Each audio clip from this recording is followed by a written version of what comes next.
Taste the Daily. Tenkasi மாவட்டம் கடையம் அருகே bucket biryani சாப்பிட்ட குழந்தைகள் உட்பட 9 பேருக்கு வாந்தி மயக்கம் ஏற்பட்ட சம்பவம் பரபரப்பை ஏற்படுத்தியது. கட்டளையூரை சேர்ந்த மாடசாமியின் மகன்கள் பாவூர் சத்திரத்தில் உள்ள தனியார் பிரியாணி கடையில் பக்கெட் பிரியாணி ஆர்டர் செய்து வீட்டில் குடும்பத்துடன் சாப்பிட்டுள்ளனர். சிறிது நேரத்தில் அனைவருக்கும் வாந்தி மயக்கம் ஏற்பட்ட நிலையில் குழந்தைகள் உட்பட 9 பேர் தனியார் மருத்துவமனையில் சிகிச்சைக்காக அனுமதிக்கப்பட்டனர். விடியா திமுக அரசின் உணவு பாதுகாப்புத்துறை அதிகாரிகள் சோதனை பணிகளில் அலட்சியம் காட்டி வருவதால் தரமற்ற உணவு விற்பனை அதிகரித்துவிட்டதாக மக்கள் குற்றம் சாட்டினர்.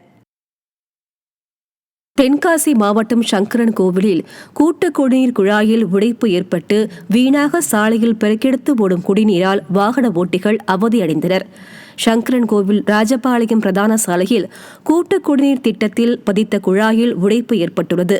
இதனால் சாலையில் பெருக்கெடுத்து ஓடும் நீரால் வாகன ஓட்டிகள் அவதியடைந்தனர்.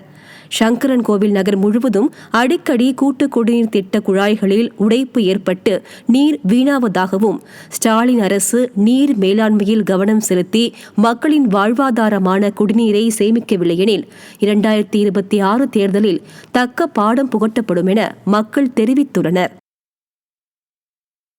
நிர்வாக திறனற்ற ஸ்டாலின் அரசின் TNCSC நிர்வாகத்தை கண்டித்து சுமை தூக்குவோர் சங்கம் சார்பில் ஜூன் 27ஆம் தேதி தமிழகம் முழுவதும் ஒருநாள் வேலை நிறுத்த போராட்டத்தில் ஈடுபட உள்ளதாக அறிவித்துள்ளனர்.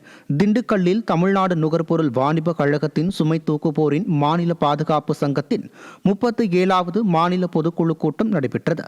இந்த கூட்டத்தில் 6 அம்ச தீர்மானங்கள் நிறைவேற்றப்பட்டது. இதையடுத்து செய்தியாளர்களை சந்தித்த தமிழ்நாடு நுகர்பொருள் வாணிப கழகத்தின் சுமை தூக்குவோர் மாநில பாதுகாப்பு சங்க மாநில தலைவர் திறனற்ற ஸ்டாலின் அரசின் TNCSC நிர்வாகத்தை கண்டித்து ஜூன் 27ஆம் தேதி தமிழ்நாடு நுகர்பொருள் வாணிப கழகத்தின் நிர்வாகத்தை கண்டித்து தமிழகம் முழுவதும் ஒருநாள் அடையாள வேலை நிறுத்த போராட்டத்தில் ஈடுபட போவதாக தெரிவித்தனர்.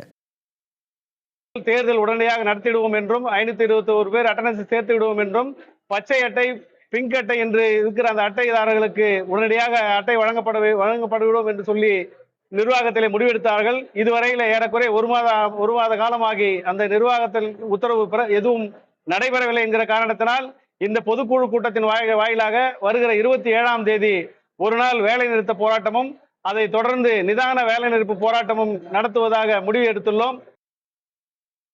நீலகிரி மாவட்டம் குன்னூர் முத்தாலம்மன் கோவில் பகுதியில் கட்டப்பட்ட சமுதாய கூடம் திறக்கப்படாமல் உள்ளதாக குற்றச்சாட்டு எழுந்துள்ளது. குன்னூர் நகராட்சியில் கடந்த 2023ஆம் ஆண்டில் 15 லட்சம் ரூபாய் செலவில் சமுதாய கூடம் கட்டி முடிக்கப்பட்டுள்ள நிலையில் இதுவரை திறக்கப்படாததால் மக்கள் மிகுந்த அவதிக்குள்ளாகியுள்ளனர். சுப நிகழ்ச்சிகளுக்காக தனியார் மண்டபங்களில் பல ஆயிரம் ரூபாய் செலவு செய்ய வேண்டியுள்ளதாக வேதனை தெரிவித்த மக்கள், சமுதாய கூடத்தை கட்டிய திமுக ஒப்பந்ததாரர் தரமாக கட்டாததால் கருப்பு பட்டியலில் இடம்பெற்றுள்ளதால் பயன்பாட்டிற்கு வரவில்லை என புகார் தெரிவித்தனர். விடியா ஸ்டாலின் ஆட்சியில் கமிஷன் தொகையில் குறியாக இருப்பதால் மக்கள் அவதிக்குள்ளாகி வருவதாக குற்றம் சாட்டப்படுகிறது.